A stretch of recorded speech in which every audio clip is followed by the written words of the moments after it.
चांदूबी का माहौल दिखाऊं आपको। पिकनिक बनाने आते हैं लोग, यहाँ पे खाना बनाते हैं, एंजॉय करते हैं।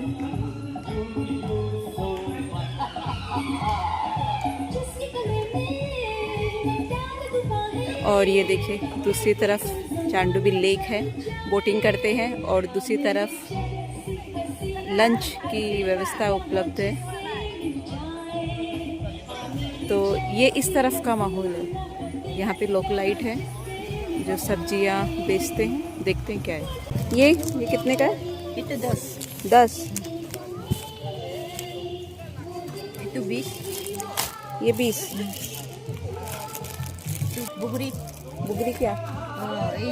itu powder itu ini powdernya laru bunas ये दे दो एक। ये क्या? सुपारी।